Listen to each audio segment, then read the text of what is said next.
نحمده ونصلي على رسوله الكريم أما بعد فأعوذ بالله من الشيطان الرجيم بسم الله الرحمن الرحيم وَلَقَدْ يَسَّرْنَا الْقُرْآنَ لِلذِّكْرِ فَهَلْ مِن مُّدَّكِرٍ یقیناً ہم نے قرآن مجید کو سمجھنے کے لیے نہایت آسان بنا دیا ہے، کیا کوئی ہے جو اس سے نصیحت حاصل کرے؟ اللہم صلی علی محمد وعلی آل محمد کما صلیت علی ابراہیم وعلی آل ابراہیم انک حمید مجید۔ اللہم بارک علی محمد وعلی آل محمد کما بارکت علی ابراہیم وعلی آل ابراہیم انک حمید مجید۔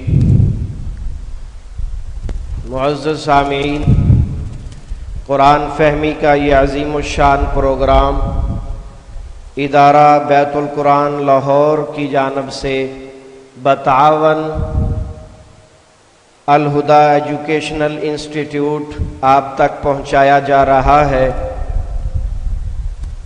قرآن فہمی کی یہ عظیم تحریک اس دنیا میں اسلامی انقلاب کی خواہش مند ہے، اور انشاءاللہ العزیز اللہ تعالیٰ ایک دن ایسا لائیں گے کہ پوری دنیا میں اللہ کی کلام کی برکت سے اسلامی انقلاب آئے گا۔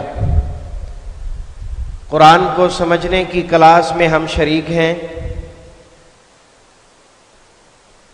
گرامر کے بغیر صرف علامات کے ذریعے ترجمہ قرآن سمجھانے والی کتاب معلم القرآن کے 10 اسباق ہم پڑھ چکے ہیں۔ آج دوسرے 5 اسباق یعنی سبق نمبر 6 سے لے کر 10 تک کا ٹیسٹ ہے۔ سب سے پہلے ہم 5 اسباق کا خلاصہ آپ کو بتائے دیتے ہیں تاکہ آپ کو جوابات دینے میں آسانی ہو جائے۔ سبق نمبر 6 کا خلاصہ، اس سبق میں 5 علامات ہیں۔ ان میں سے ہوا اور ہیا ایسی 2 علامات ہیں جو الگ مستقل اسم کے طور پر استعمال ہوتی ہیں، اور ہو اور ہی مذکر کے لیے اور ہا مؤنث کے لیے۔ تفصیل دیکھ لیں ہلکی پھلکی۔ ہوا واحد مذکر کے لیے، ترجمہ وہ۔ ہیا واحد مؤنث کے لیے، ترجمہ وہ۔ اور ہوا اور ہیا کے بعد جب ال آ جائے تو پھر اس میں تاکید کا مفہوم پیدا ہو جاتا ہے۔ پھر ترجمہ میں لفظ ہی یا وہی کا اضافہ کیا جاتا ہے۔ ہو، ہی اور ہا۔ ہو اور ہی واحد مذکر کے لیے، ہا واحد مؤنث کے لیے، کبھی جمع کے لیے بھی آ جاتی ہے۔ جب یہ تینوں علامات اسم کے آخر میں آتی ہیں تو ان کی موجودگی میں اسم کے ساتھ ترجمہ اس کا، اس کی، اس کے یا اپنا، اپنی، اپنے کیا جاتا ہے۔ افعال کے ساتھ اس کا ترجمہ اسے، اس کو کیا جائے گا۔ حرف کے ساتھ اس یا وہ کیا جاتا ہے۔ سبق نمبر 7، اس میں 2 علامات ہیں، کاف زبر کا، کاف زیر کی۔ یہ دونوں علامات کسی کو مخاطب کرنے کے لیے استعمال ہوتی ہیں۔